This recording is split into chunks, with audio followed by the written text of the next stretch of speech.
Let's be honest, there is no sound in the world louder than the silence of a phone that is not ringing. Your house has been sitting on the market for 3 weeks, maybe 4. The first weekend was exciting. You scrubbed the floors, you hid the dog, you had a few showings, but now the showings have dried up. The feedback is vague. You are officially frustrated. You're staring at your phone, waiting for the offer notification to come in, and it's just not coming. So your instinct, and probably your neighbor's unsolicited advice, is to slash the price. Just drop it, right? Everyone loves a bargain. If we're at $450,000, let's go to $440,000. That'll fix it. Stop. Do not touch that price tag yet. What if I told you that dropping your price might actually be the worst move that you can make for your bank account?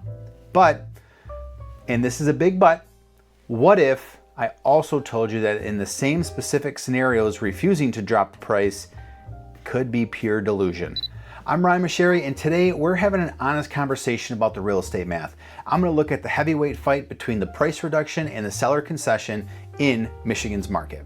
I'm going to show you when to use each lever because frankly, I don't care about your ego or the list price. I care about the check that you walk away with. So let's dive in. First, we need to have a little therapy session about your list price. Sellers are obsessed with the list price. It's the number that you brag about at dinner parties. Oh yes, we listed for $450,000, and it feels good to say that number, but the brutal truth, the bank account does not care about your bragging rights, and neither does your mortgage lender. The only number that matters is your net profit. This is the amount of money that the wire is transferred into your account after all the dust settles. And agents are paid, the title company takes their cut, and the state of Michigan actually gets their transfer tax. When a house isn't selling, we usually have a value problem because buyers don't see the value at the current price. So to fix this, we basically have two fighters in the ring. In the red corner, we have the price reduction. This is that blunt instrument. You just lower the asking price. Simple. Everyone understands it. In the blue corner, we have seller concessions. This is where you keep the price the same, but you agree to pay some of the buyer's costs at closing. This is more strategic, but often misunderstood. Most people think that they are the exact same thing. Ryan, if I drop the price $10,000 or give them $10,000, it's all the same money, right? Wrong. This is not the same math for the buyer. And because of that, it affects how fast you can sell. You need to stop thinking about lowering the price. Start thinking about increasing the affordability. Okay, so let's stop talking about theory and let's look at a real world Metro Detroit example. Let's say you have a house listed for $400,000. It's a great house, but interest rates are hovering around 7% and buyers are nervous. It's cricket sounds at the open house. You want to stimulate activity. You're willing to give up $10,000 of equity just to get this thing sold. So scenario A, the price drop. You drop the price from $400,000 to $390,000. You feel like you just gave the buyer a massive gift. But let's look at the buyer's math. At a 7% interest rate, dropping the price by $10,000 saves the buyer roughly $60 to $70 a month on their mortgage payment. 60 bucks, that's it? That's a nice dinner for two at Applebee's, maybe, if you skip the appetizer. But does $60 a month motivate a buyer to rush over and write an offer on a house that they were previously ignoring? Probably not. It barely moves the needle on their monthly affordability. Now, scenario B, the concession. Now let's rewind. We keep the price at $400,000. Instead of dropping the price, we offer $10,000 in seller concessions to be used for a permanent rate buy down or a 2-1 buy down. If we use that $10,000 to buy down their interest rate, we might lower their rate from 7% to 6% or even lower for the first year. And that rate could save them $300 to $400 a month. Compare that. So option A saves buyers $60 a month, and option B, the concessions, the buyer saves on an average $350 a month. Which house do you think they're gonna go buy? They're buying the one with the concession every single time. By using concessions, you solve their actual problem, which is monthly affordability, not the purchase price. In this market, buyers are cash poor. We have first-time home buyers struggling to scrape together a down payment. When you offer concessions, You are essentially saying, I will pay for your closing costs for you. For a buyer who has the income but is tight on cash, that is a lifeline. Now I can hear some of you saying already, Ryan, I offered concessions and my house is still sitting. This brings us to the other side of the coin. I'm an honest agent, so I have to tell you the truth. Concessions is not magic dust. You cannot sprinkle seller concessions on a home that's not selling and expect it to sell for top dollar. There are 3 specific times when a price drop is actually a superior strategy and you need to swallow your pride and just do it. Number 1, the Zillow ping effect. Here's a dirty little secret about online marketing. When you add a concession to your listing description, Zillow and Realtor.com and all those other sites do absolutely nothing. There is no notification, nothing. The algorithm doesn't care.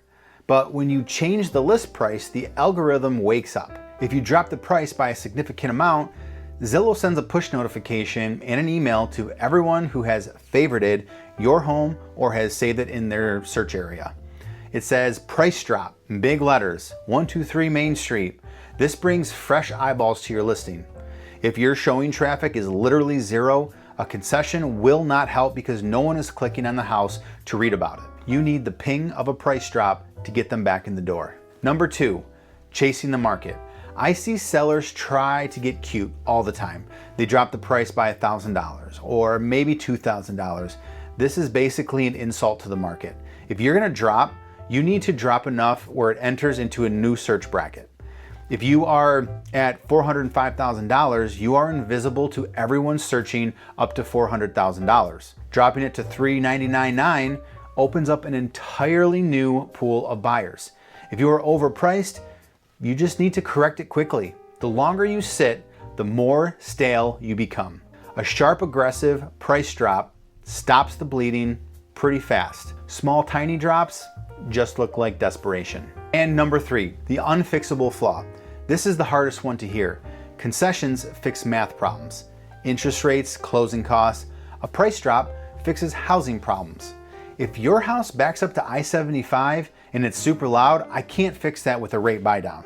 If your floor plan is weird and you have to walk through a bedroom to get to the kitchen, $5,000 in closing costs may make a buyer overlook that. If your house has a fundamental flaw like location, condition, layout, you have to lower the price until the value exceeds the inconvenience. You have to make the deal so good that the buyer says, I hate the noise, but for this price, I'll buy earplugs. So how do you decide? It comes down to your net sheet and your closing costs. Let's look at the net for you, the seller. In scenario A, the price dropped to $390,000, your gross sale is $390,000.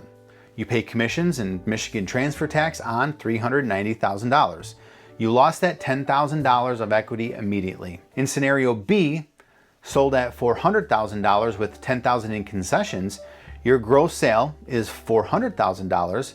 You give back $10,000 at closing. Now, technically you pay commissions and transfer tax on that $400,000 figure. So yes, you might have a few extra dollars in fees compared to the price drop.